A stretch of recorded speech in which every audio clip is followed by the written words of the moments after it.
Io che mi ritiro a casa sera perché saggio che creature mo mi aspettano a cena. Tu che mi prepari tutte cose non ti siedi insieme a noi e non puoi sentire più a me. Siamo le tue vittime esistenti di una storia che non c'è. Pure io tengo colpa, forse sono un po' immaturo, non mi avevo innamorato, non sono pronto.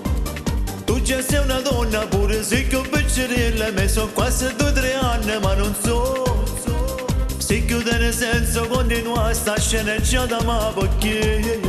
Perché noi siamo separati in casa, siamo marito e moglie in sta scena. E per non fa soffrire queste creature, noi ci facciamo male rindo cuore.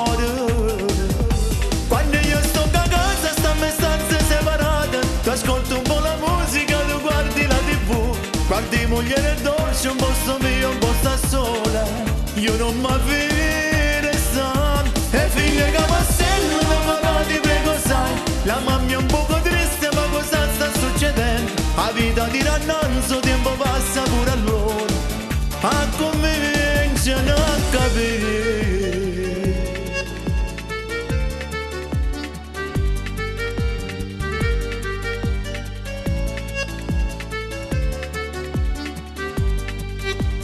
Ma ci sopporta pure a tua madre ogni momento che mi dice che ti sei sposata a fa. Io che mi ricordo solamente quando ancora con l'amici stiamo solo per pazziare. Ma ci stanno i figli e queste cose non è buono mai a capire. Perché noi siamo separati in casa, siamo marito e moglie in sta scena.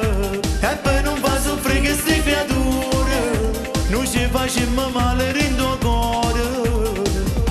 Quando io sto a casa, stiamo in stanze separate, tu ascolti un po' la musica, tu guardi la TV, guardi moglie e dolce, un posto mio, un po' sta sola. Io non mi avvire sta, e figlia che passello da papà ti prego sai, la mamma è un poco triste ma cosa sta succedendo? La vita di rannanzo, tempo passa pure a loro, a cominciano a capire.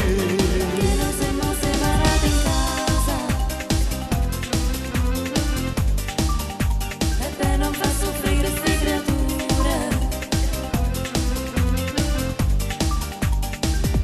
Quando io sto a casa, stiamo in stanze separate, tu ascolti un po' la musica, tu guardi la TV, guardi moglie e dolce, un posto mio, un po' sta sola. Io non mi avvire sta, e figlia che passello da papà ti prego sai, la mamma è un poco triste ma cosa sta succedendo? La vita di rannanzo, tempo passa pure a loro, a cominciano a capire. Perché noi siamo separati in casa, siamo marito e moglie in sta scena. E per non far soffrire queste creature,